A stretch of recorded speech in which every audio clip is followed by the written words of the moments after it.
The reason that we started East End Prep is really all about equity. It's about a belief that based on where you live or where you happen to own a house, that a child's future should not be determined by a zip code. 85% of students coming from disadvantaged, low-income homes score below proficient on a national reading assessment. Now, that's all of our nation's 8th graders. Education is the civil rights issue of our time. It's all about access. And even as young as kindergarten, the experiences that kids are having in elementary school, the quality of teaching is really going to affect the options that they have later on in their lives. Every student deep down has that fire to learn and to be successful. It's burning in every student and every family. Every human being wants to be successful deep down. Through life and through education, sometimes the fears and the roadblocks put that fire out slowly. There's a lot of components that go into that formula to change that.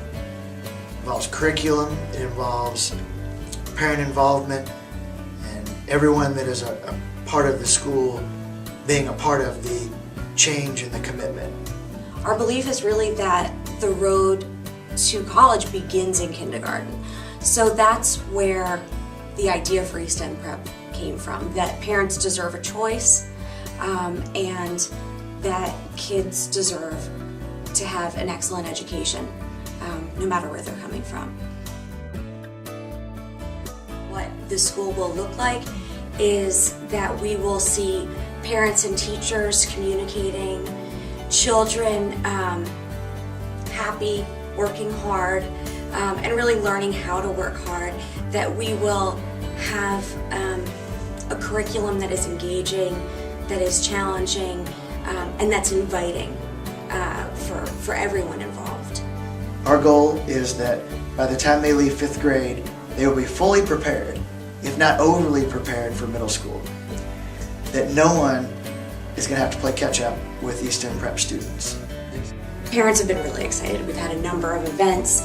One of the best questions we got actually was from a pre-K student who was with his mother at one of our information sessions, and he raised his hand and asked if kindergarten was going to be hard, which I thought was a really honest and good question, because it first of all shows, kids have some feelings about going to a new school and what that means.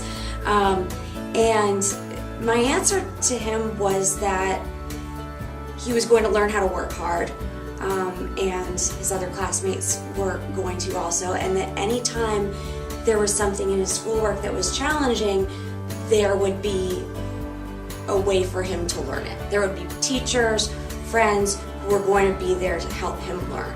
So he was never going to be stuck with no help. We're going to individualize instruction for students. So if a student is falling behind, we're going to take great care to look at why they're falling behind or what is happening that day that they're not learning. So instruction is going to be differentiated and individualized for those students. So when we do that, students shouldn't fall behind, and we won't let them fall behind. And if a student fails, as Julia was saying, it's our failure. We're committed to doing whatever it takes to make sure that no student will fail. Any teacher who is specializing in their subject has the ability to know the standards for that subject in and out. So teachers will be able to generate much better lesson plans than if they were responsible for teaching 5 subjects in one day.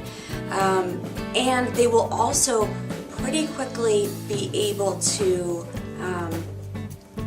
get data on their students about who's mastering what, where each of their students is, which means that students who need help or students who need to be challenged more, we can intervene faster